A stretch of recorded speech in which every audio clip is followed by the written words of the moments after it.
பிஹெச்டின்னு யோசிக்கும் போது நமக்கு அதனுடைய ஃபண்டமெண்டல்ஸ் தான் வருது. அப்படிங்கும்போது சாரோட கைடன்ஸில் கண்டினியூ பண்ணி அப்படியே வெல்டிங்லேயே பிஹெச்டி முடித்தோம். ஸோ நமக்கு தெரியும் இல்லையா நம்மளால் என்ன பண்ண முடியும், என்ன செஞ்சிட முடியும் அப்படின்ட்டு.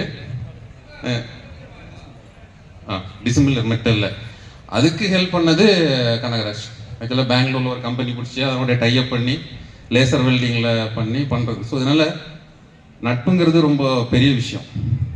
ஜஸ்ட் லைக் தேட் இல்லை, நான் சொல்கிறேன்ல, நமக்கு என்னவாக இருந்தாலும் சரி, எப்படியா இருந்தாலும் சரி, ஒரு விஷயம் வந்து நம்மளை கோஆர்டினேட் பண்ணுது அப்படின்னா நம்மளை கைட் பண்ணணும். Apart from other than parents, ஒரு லெவலுக்கு மேலே அவங்களால சப்போர்ட் பண்ண முடியாது. ஏன்னா அவங்களுக்கு அதில் உள்ள அவேர்னஸ் இருக்காது. அப்படிங்கிற வகையில் நமக்கு நட்பும் நம்மளுடைய அதர் நெட்வொர்க்ஸ் தான் நம்மளை இம்ப்ரூவ் பண்ணி கொண்டு வரும். ஸோ அதனால் இவ்வளோ நேரம் இவனுக்காக வெயிட் பண்ணிருந்தேன். இப்போ தான் வந்தான். ஸோ அதை வைக்கப்படுறார். Okay, thank you so much.